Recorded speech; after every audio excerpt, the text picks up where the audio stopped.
તે તો મને એવું કીધું હતું ને કે મને ભાવતું હશે એ જમાડીશ. હા બાપજી, પણ આ થાળીને આવી રીતે તને ખબર છે મારે શું ખાવું છે? શું ખાશો બાપજી? મારે પર માટી ખાવી છે, મારે માંસ ખાવું છે. જે વાણિયાના ઘરે કોઈ દિવસ કાંદા લસણ નહોતા બન્યા, એના ઘરે માંસ કેવી રીતે બનવાનું હતું? બાપજી શું કહો છો તમે? મારાથી નહીં. તે મને કીધું હતું, તે મને વચન આપેલું હતું, મને જે જોશે એ તું ખવડાવીશ. એ વાણિયો મન મારીને જાય છે, ચંગાવતીને કહે છે કે ભગવતી તમે ત્યાં જ રહેજો, હું કસાઈ વાડે જઈને માંસ લઈને આવું છું. તપેલી હાથમાં લીધી, માંસ એમાં નાખ્યું, અહીંયા રસોડામાં આપે છે. ચંગાવતીને કહે છે તમને જેવું ફાવે એવું પીરસો. હવે બરાબર આ રસોઈ રાંધે છે ત્યાં એમના ચરણોમાં પીરસે છે, એમ કહે છે કે લ્યો બાપજી, તમને ભાવતી વસ્તુ પીરસું છું, હવે કૃતાર્થ કરો અમને, 2 કોડિયા તો લ્યો. ધકોડા ફરે છે હું એ સાધુની. એ શેઠ, આ શું છે? બાપ તમને ભાવતા ભોજન છે, પણ ભોજનમાં શું છે એ તો કે? તમને જે પશુનું માંસ ખાવું તો એનું માંસ લઈને આવ્યો છું. એમ થાળીને લાત મારે છે. ઓય, તે મને કીધું તું કે મને જે ભાવશે એ ખવડાવીશ, પણ બાકી આ માંસ તમને જોતું તું એ રાંધીને તમને આપું છું. શું વાંધો છે તમને?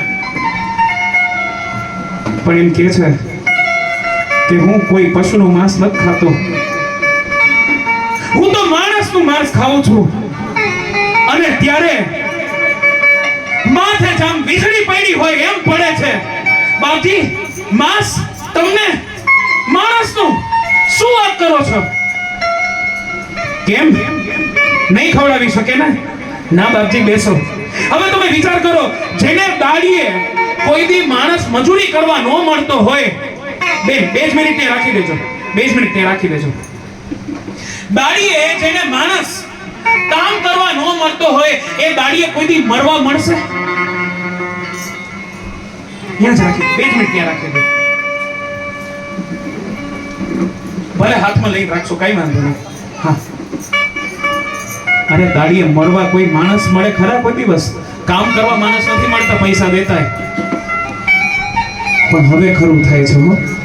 ત્યારે ચંગાવતી કહે છે બોલાવો ચેલૈયાને, મારા દીકરાને સ્કૂલે નિશાળે ભણવા ગયો છે, એને બોલાવો, આજે એને હું તમને પીરસીશ.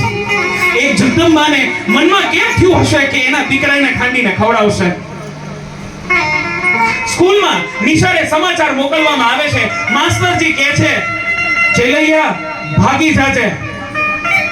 તને કહું છું ચેલૈયા ભાગી જાજે, તારા માતા ને પિતાનું મગજ ફરી ગયું છે, તને આજે ખાંડીને ખવડાવવાના છે. ત્યારે ચેલૈયાનો જવાબ જોજો હો. અમારી સૌરાષ્ટ્રની ભૂમિ, આ ગુજરાતની ભૂમિ અને આ ભારતની ભૂમિ સાહેબ, એનો જ દીકરો આવો જવાબ દઈ શકે.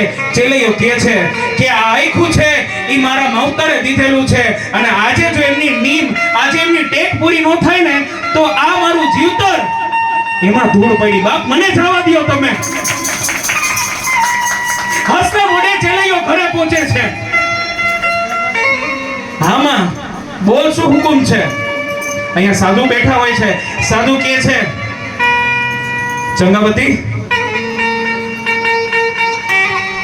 હવે તારે આને પીરસવાનો છે. મને કોક દિવસ વખતે સમય મળે ને તો ટ્રાય કરવી હોય તો કરી લેજો. પોતાને ચીટીઓ ભરવાની રાડ નીકળી જશે. અને એમાંય જગદંબાઉ તમે જેણે બાળકોને જણેલા છે, બાળકોને કદાચ વધારે હવા આવતી હોય ને તોય આપણે આડા ઊભા રહી જઈએ સાહેબ.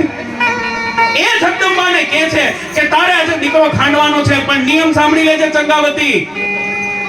શું નિયમ છે બાપજી? તારા જેથી લગ્ન થયા હતા અને એ લગ્નના દિવસે તે જે પરિધાન પહેરેલું હતું એ કપડાં તારે પહેરવા પડશે. અને બીજો નિયમ, આંખની પાપડે એક કટલું ન આવવું જોઈએ ત્યાં. ભલે બાપ, જેમ તમે કહો. આમ ખાંડણી લે છે, દસ્તામાં ચેલૈયાનું માથું કૂટે છે, એને તૈયાર કરે છે, એને રાંધે છે, અને આગળ જઈને કહે છે લ્યો બાપ, મારા દીકરાને ખાંડીને ખવડાવ્યો, હવે કૃતાર્થ કરો. સાધુ કહે છે બહુ સારું કર્યું તે કર્યું, પણ તારા ઘરે કોઈ બીજો દીકરો છે ને, એને બેસાડ, સાથે બેસીને હું એને જમીશ. અહીંયા ચંગાવતીની ભ્રુકટા ફરકે છે. શું બોલો છો તમે? મારો એકનો એક દીકરો હતો નહીં, મેં તમને ખાંડીને ખવડાવી દીધો, હવે બીજો દીકરો હું ક્યાંથી કાઢું ભગવાન? બીજો દીકરો મારે ક્યાંથી લાવો? પાછી થાળીને લાત મારીને કહે છે, એ થાળી જેમાં ચેલૈયો પીરસાણો, એક મારું હૃદય જોજો. અહીંયા બરોબર થાળીને લાત મારે છે, માં ખમી જાજો. એમ છે દીકરો તારા પાસે? અને ત્યારે ચંગાવતી કહે છે, ભગવાન તમારે એટલું જોયું છે ને કે તમારે એક દીકરાની જરૂર છે તો જ તમે ખાશો, બાકી તમે નહીં ખાઓ. હું તમને કહું છું, મારા ઉદરમાં 7 માસનું ગર્ભ છે, જ્યાં સુધી તમે કોડિયા ચાલુ રાખો ત્યાં સુધી હું એને જીવાડવાની ક્ષમતા રાખું છું. બરાબર હાથમાં કટાર લે છે અને જ્યાં ચંગાવતી પેટ તરફ નાખે છે, ચક્રભુજ નારાયણ અવતાર લઈને કહે છે, બસ કર ચંગાવતી, બસ.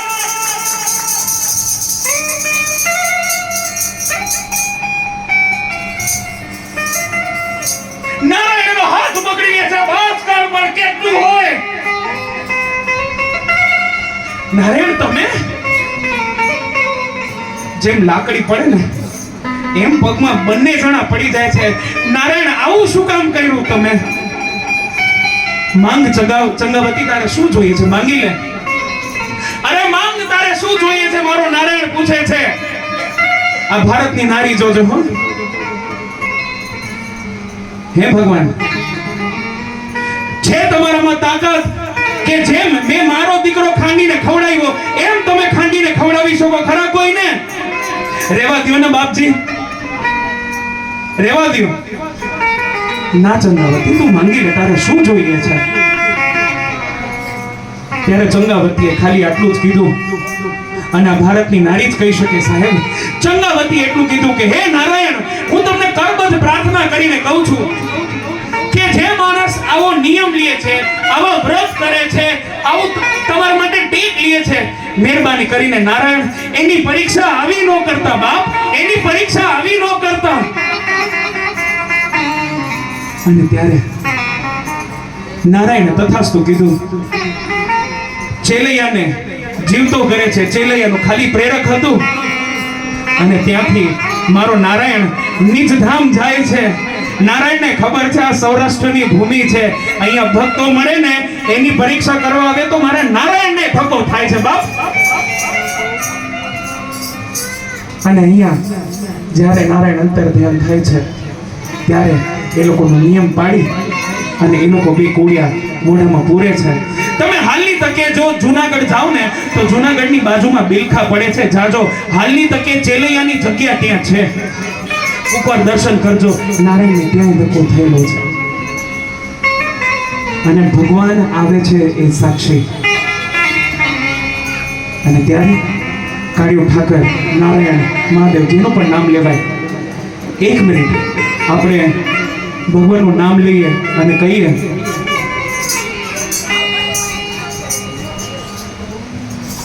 कि कृष्ण गोविंद गोविंद गोपाल नंद राधे राधे गोविंद